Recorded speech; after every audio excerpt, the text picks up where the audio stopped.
The Strongville Jane Doe. Identified as Linda Marie Pagano. Linda Marie Pagano was 17 and the youngest of the Pagano family. Her siblings, Mike and Cheryl, were 20 and 23 at the time, and they loved their baby sister. They were also a bit mischievous, but Linda was the good girl. They described their stepfather as being prone to violence, with unpredictable outbursts of temper, but Linda handled him the best. Despite his anger issues, Linda was thriving and doing well. She was the most mellow and hardworking of the 3 kids. She tried to be a good sibling and agreed when her older siblings would try to bribe her to stay quiet when they misbehaved. But the knowledge would eat at her until she told the truth. And she did it every time. She had many friends, and she was the only sibling able to get along with the stepfather. Despite being tiny at 4'10" and 100 pounds, she had a huge, booming personality. Essentially, Linda was just a good, smart kid who was popular and had the whole world in front of her. She was a senior in high school, working at the A&W. She had just purchased a yellow Mustang, and she loved driving that car and listening to rock music. According to the articles out there, she took off with a boyfriend to Cleveland to attend a World Series of Rock concert at the old stadium there. This took place on August 31st of 1974. I was going to say that must be an error, as all of the sites online list that festival as taking place on September 1st of 1974, featuring bands such as Crosby, Stills, Nash & Young, and Santana. However, I stumbled across the flyer from this event, and it was indeed on August 31st. So what's written out there in so many articles is incorrect. It's important to remember, too, that a lot of different people cover these events, and you can't believe each and every fact as concrete. Sometimes it differs greatly from article to article, and what we say is only as good as what's printed out there, unless we find ourselves able to speak to a family member, which probably doesn't happen all that often. In this case, the concert was one that she was really looking forward to. The concert started at 4 p.m. with 4 bands, so it probably ended pretty late plus transportation time. Akron, Ohio is less than an hour away from Cleveland. It likely took at least a 45-minute drive once you hit the highway, depending on traffic, and traffic from the festival was probably pretty heavy. No idea what time she got home, but her stepfather was livid. He would later tell the family that she didn't come home till early morning, and it caused a huge argument that led him to kick her out of the house for defying him and being late.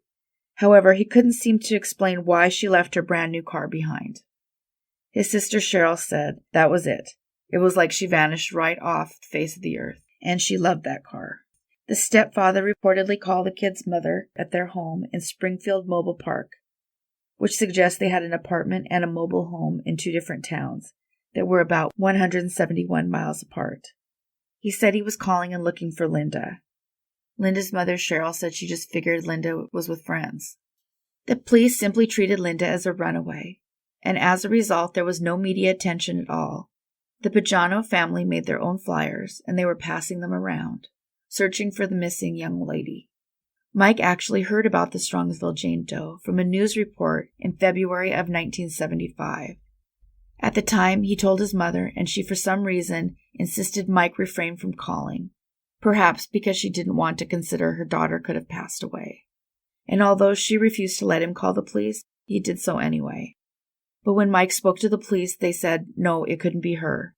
The woman he spoke to said that the Jane Doe was older and taller, and it couldn't be Linda. And just like that, the result of that woman's statement froze her in time for 43 years as a Jane Doe. At one point, the police believed the bones were that of Patty Hearst, who was famously kidnapped from California, thousands of miles away.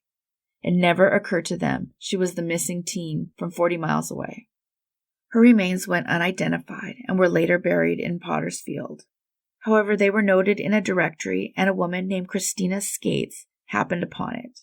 She was a Redditor who went under the nickname Call Me Nice.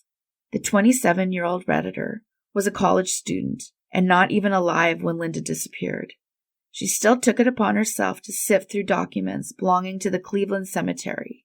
She found a listing for an unknown white female that had been discovered on the banks of the Rocky River in Strongsville on February 5, 1975, with the cause of death being a shot to the head.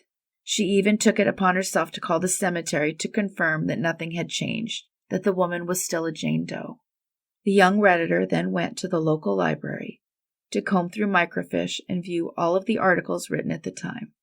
She was able to obtain the original autopsy report and case files, including a photo of the Strongsville Jane Doe's skull. Then a forensic artist used the photo to recreate a facial reconstruction. And within a few months, this Reddit detective was able to compare that reconstruction to that of Linda Pagano, who was a missing person on NamUs. The mouth of the recreation was especially accurate to what Linda really looked like. The sad thing, too, is that it allowed the prime suspect to die without ever being questioned because they didn't bother to try to match her to the Jane Doe. It would take 4 months before the family spoke to the media, saying they were still waiting to confirm the DNA, but they were pretty sure they'd found their missing loved one, saying they were bracing to be let down, but they knew deep down that they finally knew her fate. Her brother said during the interview that he was an angry man for 40 years, and that he was profoundly affected by Linda's absence and not knowing what happened to her. He described the law enforcement at the time that he dealt with as apathetic. Eventually, they were officially informed that the identity was correct. The Jane Doe really was Linda. They were clear that they don't believe they would have found Linda's fate without the Redditor's assistance. As for her, the Redditor described it as surreal and shocking, and a bit overwhelming. The police are now trying to determine who killed Linda. Mike and Cheryl have long believed it was their stepfather, whose last name was Claflin, that he was responsible, but the lack of a body meant he couldn't face charges. There's no way to ask him now, as he passed away in 1990. Linda's mother passed away in 2012, still looking for her daughter. If anyone knows anything about this case, please call one of the numbers on your screen. Linda Pagano went unidentified for 43 years.